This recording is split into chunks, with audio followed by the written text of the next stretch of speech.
Marcus Delgado apretó el vaso de whisky entre sus manos mientras observaba desde la ventana del pequeño apartamento que había alquilado en el barrio obrero, a 15 kilómetros de su verdadera residencia.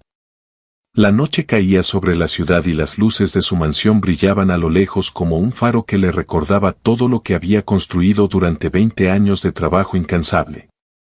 Desde aquel modesto segundo piso, con paredes desconchadas y el aroma a comida de la vecina filtrándose por las rendijas, Marcus veía su vida desde una perspectiva completamente diferente. En la pantalla de su laptop, las cámaras de seguridad mostraban a Valeria entrando a la propiedad con 3 maletas de diseñador, su cabello rubio perfectamente peinado, sus tacones repiqueteando contra el mármol italiano del recibidor como si fuera la dueña del lugar. Habían estado juntos 8 meses, 243 días exactamente, pero algo en el fondo de su alma no le dejaba dormir tranquilo. Marcus había conocido a Valeria en una exposición de arte benéfica, donde ella brillaba como una estrella entre la alta sociedad, conversando con fluidez sobre pintores impresionistas y causas humanitarias. Era magnética, inteligente, hermosa, todo lo que un hombre de 45 años que había dedicado su vida a construir un imperio inmobiliario podría desear.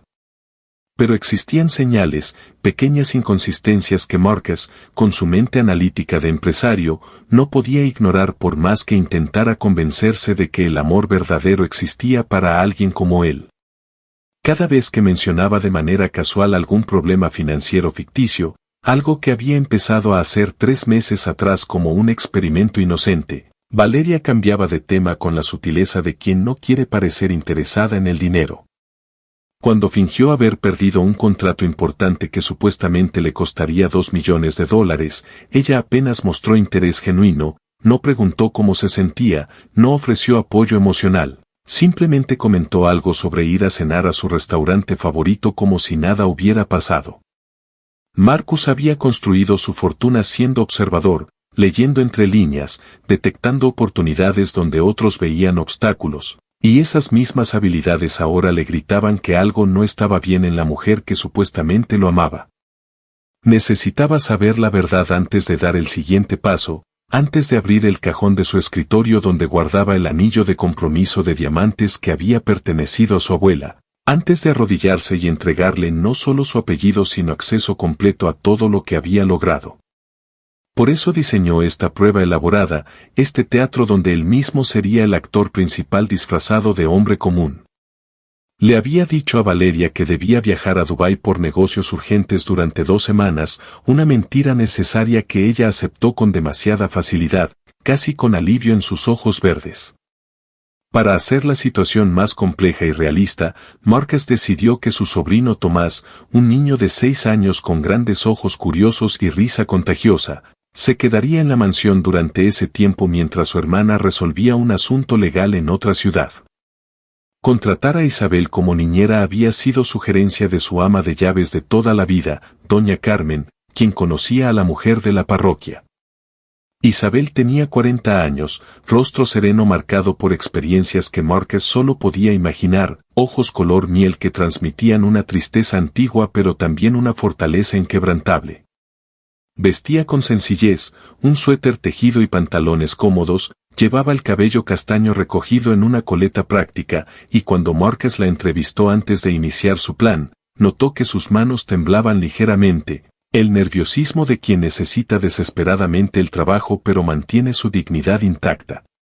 Había sido enfermera durante 15 años hasta que el hospital donde trabajaba cerró, luego cuidó a su madre enferma durante 3 años hasta que falleció, y ahora intentaba reconstruir su vida con trabajos temporales de cuidado infantil.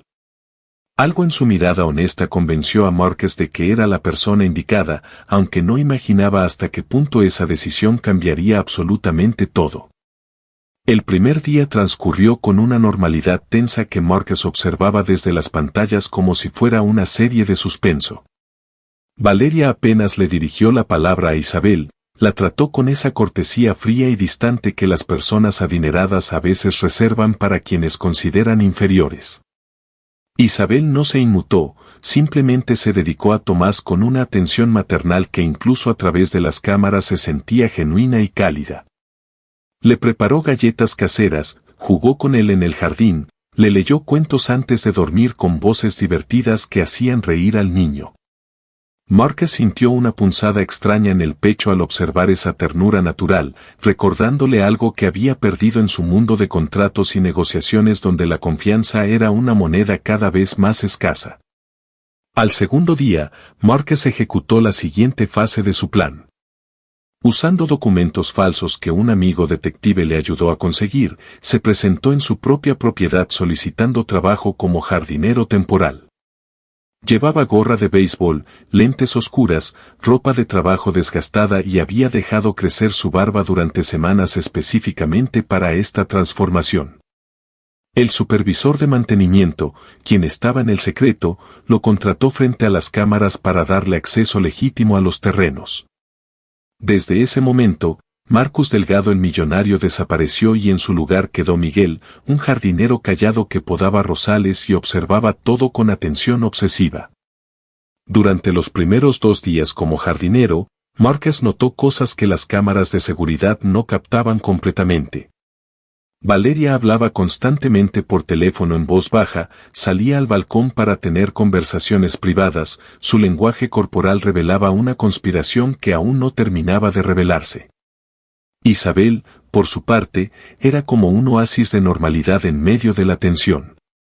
Preparaba comidas saludables para Tomás, mantenía la casa impecable sin que nadie se lo pidiera y había creado una rutina estable para el niño que incluía tareas, juegos educativos y momentos de afecto puro.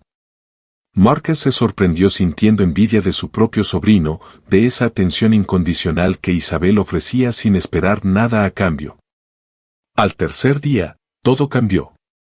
Marcus estaba podando los arbustos cerca de las ventanas del estudio cuando un auto deportivo negro se detuvo frente a la entrada principal. Un hombre alto, de traje caro y actitud arrogante bajó del vehículo. Valeria lo recibió con familiaridad preocupante, mirando nerviosamente a su alrededor antes de llevarlo rápidamente al interior de la casa. El corazón de Marcus comenzó a latir con fuerza. Dejó las tijeras de podar y se acercó sigilosamente a la ventana del estudio, aprovechando que los arbustos ofrecían cobertura perfecta. Marcus sintió que el mundo se detenía cuando escuchó las voces elevadas provenientes del estudio. A través de las cámaras ocultas que había instalado estratégicamente en cada rincón de su mansión, el audio llegaba perfectamente claro a los auriculares inalámbricos que llevaba escondidos bajo la gorra de jardinero. La voz de Valeria sonaba tensa, casi desesperada, mientras el hombre del traje caro extendía documentos sobre el escritorio de caoba que Marcus había comprado en una subasta en Londres 5 años atrás. Las palabras que escuchó le provocaron un escalofrío que recorrió toda su columna vertebral: contratos de venta, propiedades a su nombre, firmas falsificadas, cuentas bancarias en paraísos fiscales. Valeria no estaba simplemente interesada en su dinero. Estaba orquestando un robo sistemático de su patrimonio completo con la ayuda de este hombre que resultó ser un abogado corrupto especializado en fraudes inmobiliarios. Marcus apretó los puños hasta que sus nudillos se pusieron blancos, luchando contra el impulso de irrumpir inmediatamente en el estudio y confrontarlos. Pero su mente estratégica, la misma que lo había llevado de ser un arquitecto junior a construir un imperio de bienes raíces, le recordó que necesitaba evidencia sólida, pruebas irrefutables que no dejaran espacio para manipulaciones legales. Respiró profundamente, tratando de controlar la mezcla de furia y dolor que amenazaba con nublarse su juicio. Había estado a punto de entregarle su apellido, su confianza, su vida entera a esta mujer que ahora discutía con frialdad calculadora cómo desmantelar todo lo que él había construido. El dolor de la traición era tan intenso que físicamente sentía una opresión en el pecho, como si alguien le hubiera clavado un cuchillo directamente en el corazón. Entonces, como si el universo quisiera añadir más combustible al fuego de aquella tarde terrible, Tomás apareció corriendo por el pasillo. El niño había estado buscando a Isabel para mostrarle un dibujo que había hecho, una casa con flores y personas sonrientes, la inocencia infantil plasmada en colores brillantes. Sin comprender la gravedad de la situación, Tomás abrió la puerta del estudio con la naturalidad de un niño de 6 años que solo quiere compartir su alegría. El abogado corrupto, sorprendido y claramente alterado por la interrupción, se giró bruscamente. Lo que sucedió después ocurrió en cámara lenta para Marcus, quien observaba paralizado desde su escondite entre los arbustos. El hombre extendió su brazo con violencia inesperada y empujó a Tomás con una fuerza brutal completamente desproporcionada para un niño pequeño. El pequeño cayó hacia atrás, golpeándose contra el marco de la puerta, su llanto de dolor y sorpresa rasgando el aire de la mansión. Isabel apareció exactamente 3 segundos después. Marcus lo supo porque después revisaría obsesivamente las grabaciones una y otra vez. Debía haber estado cerca, quizás en la habitación contigua organizando la ropa de Tomás o preparando su merienda. Pero lo que Marcus nunca olvidaría fue la transformación instantánea en el rostro de aquella mujer que hasta ese momento había sido la personificación de la dulzura maternal. Sus ojos color miel se convirtieron en acero fundido, su postura cambió de delicada a amenazante en un instante, y sin un segundo de vacilación se interpuso entre el hombre violento y el niño que lloraba en el suelo. Con una voz que resonaba con autoridad absoluta, una voz que claramente había utilizado durante años como enfermera enfrentando emergencias, Isabel exigió que ese hombre abandonara la casa inmediatamente o llamaría no solo a la policía sino también a servicios de protección infantil. No gritaba, no perdía el control, simplemente establecía un límite infranqueable con la ferocidad protectora de una leona defendiendo a su cachorro. Valeria, revelando finalmente su verdadera naturaleza sin las máscaras del encanto y la sofisticación que siempre lucía, respondió con una frialdad que congeló la sangre de Marcus. Le dijo a Isabel que estaba despedida, que recogiera sus cosas y se fuera de inmediato, que una simple niñera no tenía derecho a cuestionar lo que sucedía en esa casa. El abogado corrupto aprovechó la distracción para recoger apresuradamente los documentos del escritorio, murmurando algo sobre contactar después y desapareciendo por la puerta lateral que daba al garaje. Isabel no discutió, no suplicó por su trabajo, simplemente levantó a Tomás del suelo con una ternura infinita. Revisó cuidadosamente que no tuviera heridas graves más allá de un moretón que comenzaba a formarse en su brazo, y con la dignidad intacta asintió y se dirigió hacia la habitación que le habían asignado para recoger sus pertenencias. Marcus dejó caer las tijeras de podar sobre el césped perfectamente cortado. Sus manos temblaban, no de miedo sino de una mezcla compleja de emociones que no podía procesar completamente.